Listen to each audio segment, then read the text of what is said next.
Now, if there is a negotiation, then maybe that we find a way out of this conflict. But at this stage, it doesn't seem likely. It seems more like the U.S. is taking this role as traffic cop for the Strait of Hormuz.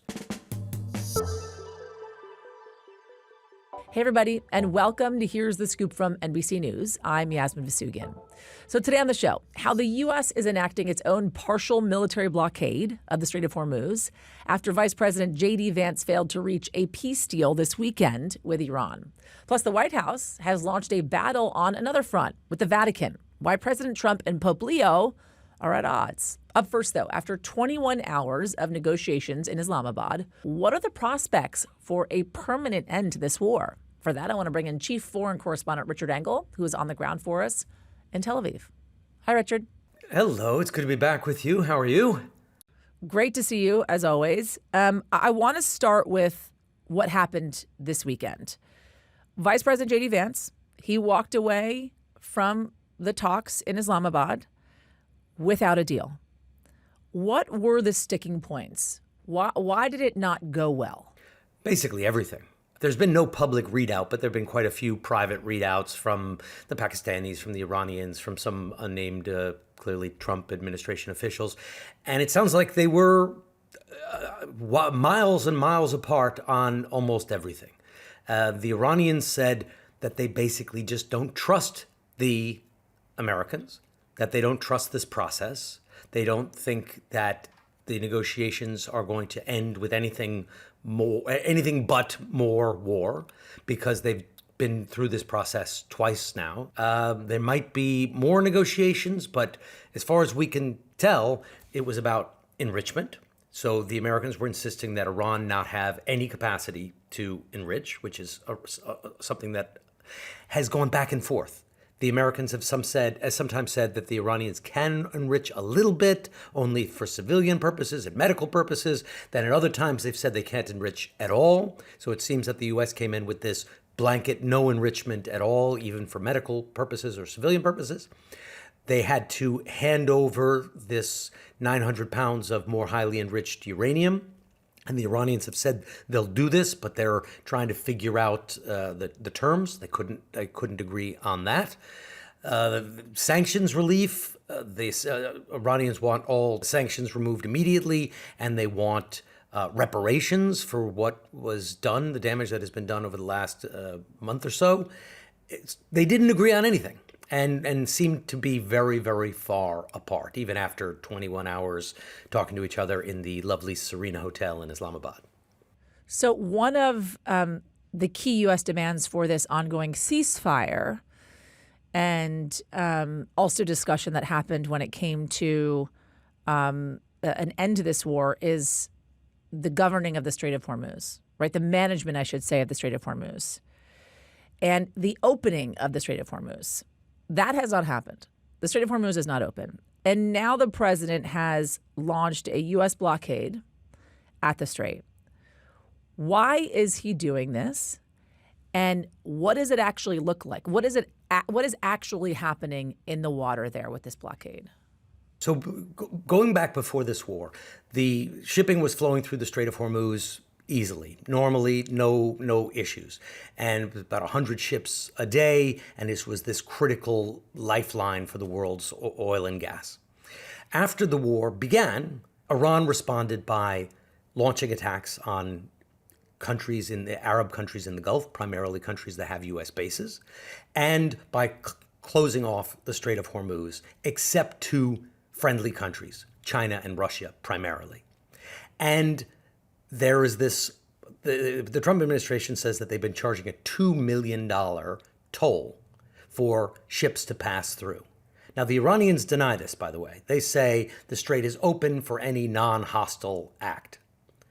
What happened just now was President Trump said, as of today, as of this morning, Iran can't use the Strait of Hormuz, that Iranian ships can't leave port, that they can't leave the coast, that they can't enter the Strait of Hormuz. Other ships from any other country can transit through, but Iran is now being denied access to its own ports and to deny access to the Strait of Hormuz on the threat of military action. That if a boat leaves an Iranian port as of today and heads toward the Strait of Hormuz, it will be blown out of the water. So they're at a standstill, Iran and the U.S. right now, at the Strait of Hormuz, literally and figuratively. Are we still in a ceasefire? It's a confusing question. It's a great question. We're in a ceasefire in a global sense, but not everywhere, and it's very fragile. We're in a global ceasefire in the sense that I'm in Tel Aviv right now. There are no incoming rockets from Iran. There are no ballistic missiles coming into Tel Aviv right now. Zero. There are no airstrikes going against Iran right now from Israel and the United States. There are no drone and rocket attacks coming from Iran to the Gulf states. That's paused. So on that level, yes, the ceasefire is still holding. But the war in Lebanon, which according to Iran and the Pakistanis, who are the mediators, is included in this deal, is ongoing and is intensifying. And Prime Minister Netanyahu was just visiting the troops inside Lebanon yesterday, and today talked about how they need to build a big buffer zone and destroy Hezbollah. So that front of the war is going full steam ahead. And then you have this crisis over the Strait of Hormuz, which could escalate while we're recording right now. It's so fragile. Because President Trump just said a short while ago, any ship from Iran that enters the Strait of Hormuz will be dealt with like the drug smuggling ships that left Venezuela or left the Caribbean headed for the United States. They'll be destroyed without warning, which is what happens to all of those ships. So then with that being said, are there talks in the future? The president has said that he doesn't really care if Iran comes back to the negotiating table. Oh, I don't know. I don't care if they come back or not. If they don't come back, I'm fine. Is there an end to this war? How does this wrap? The current strategy, which is to attack Iran at will, to attack their alleged nuclear program and to attack their military and their missile program, is paused, but it could resume at any moment. The war in Lebanon is ongoing. And you have this situation where at any time, if an Iranian ship starts leaving the Iranian coastline and heading to the Strait of Hormuz, it's probably going to be attacked. And then you could see Iran respond militarily. Now, if there is a negotiation, then maybe that we find a way out of this conflict. But at this stage, it doesn't seem likely. It seems more like the U.S. is taking this role as traffic cop for the Strait of Hormuz, deciding which ships are allowed to go through and which ships are not, primarily Iranian ships. Richard Engel, thank you. Absolutely. Good to talk to you. By the way, we should note, after our conversation with Richard, a U.S. official told NBC News that there is continued engagement between the U.S. and Iran and forward motion on trying to get to an agreement. The American president is taking on the first American pope. This weekend, President Trump launched a series of attacks against Pope Leo after the Catholic leader has been critical in the Trump administration's war with Iran. I'm not a big fan of Pope Leo. He's a very liberal person, and he's a man that doesn't believe in stopping crime. Asked about it this morning en route to Africa, Pope Leo said he has, quote, no fear of the Trump administration and vowed to keep speaking out. But where did this dispute with the head of the Catholic Church come from? And how is MAGA responding to the president's open criticism of a key religious leader? For that, I want to bring in NBC News international correspondent Claudio Lavanga, who is traveling with Pope Leo on his trip to Africa. And joining me now. Hi, Claudio. Hey, Yasmin. So there has been, as I mentioned, a lot of rhetoric back and forth between President Trump and Pope Leo. And it's gotten quite heated, to say the least, over the last 24 hours or so. Explain to us what has been going on, because this is not new. Well, Yasmin, essentially for the last year, the Pope has been fairly careful with his words. Since he was elected exactly almost a year ago, he, of course, called for peace and dialogue and reconciliation, but it was never highly critical of any leaders, despite of all the wars that were ongoing in Gaza and then in Ukraine and then in the Middle East. That has all changed essentially with the start of Holy Week, when Pope Leo started saying stronger things and stronger condemnations.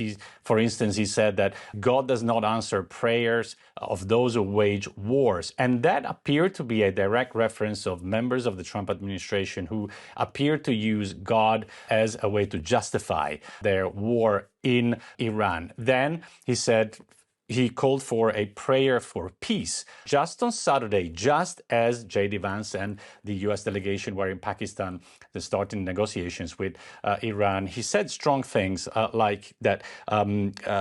He condemned the delusion of omnipotence that surrounds us and is becoming increasingly unpredictable and aggressive. And then he says, enough of the idolatry of self and money. Now, it must be said that throughout all these condemnations, the Pope never really named names. He didn't say Trump or anyone else. But clearly Trump thought that he was talking about him, because then he came out with this really unprecedented post on Truth. President Trump called Pope Leo weak on crime and terrible for foreign policy. And the Pope responded as you were traveling with him.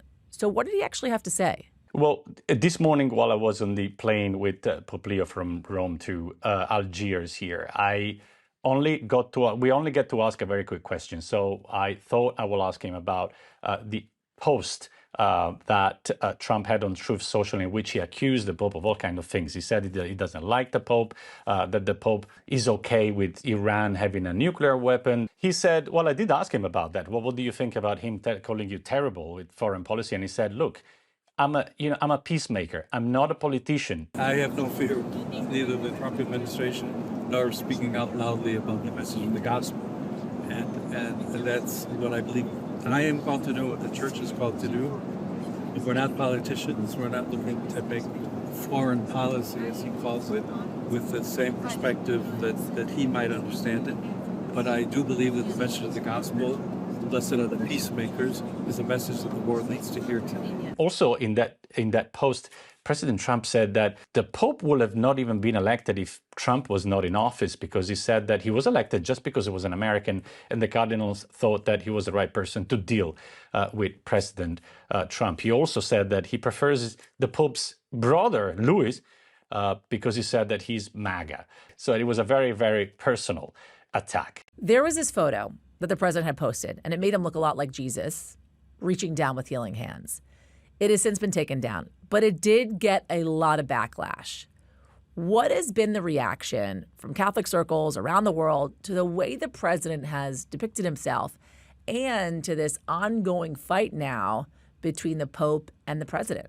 Of course, you will expect Democrats to be heavily critical. You will expect Catholics around the world to react angrily on social media, calling it blasphemy.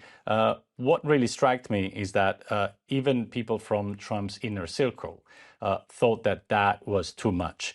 Not just a picture of Jesus, but also that really strong post with the criticism of Pope Leo. For instance, Bishop Robert Barron, who is a member of Trump's very own Religious Liberty Commission, he said, and I'm reading in here, that Trump's post was entirely inappropriate and disrespectful, and that Trump owes the Pope an apology. Now, I doubt that apology will come. I want to talk about JD Vance, because I was just speaking about this with Richard Engel. He was in Islamabad this weekend trying to negotiate an end to the war with Iran. He was unsuccessful. He is, though, a devout Catholic. He's about to publish a book about his faith as well. He met with Pope Leo previously. How does this factor into this dispute? No, you're right, Yasmin. I mean, it would be very interesting to see whether JD Vance reacts to this. I mean, I have not seen him criticize President Trump since Trump came back into office. It would be very interesting to know what he thinks privately. But JD Vance, yes, he has been showing his faith also by meeting with Pope Francis literally the day before he died. And then he was there on the day of the installation mass when Pope Leo was elected, right after he was elected.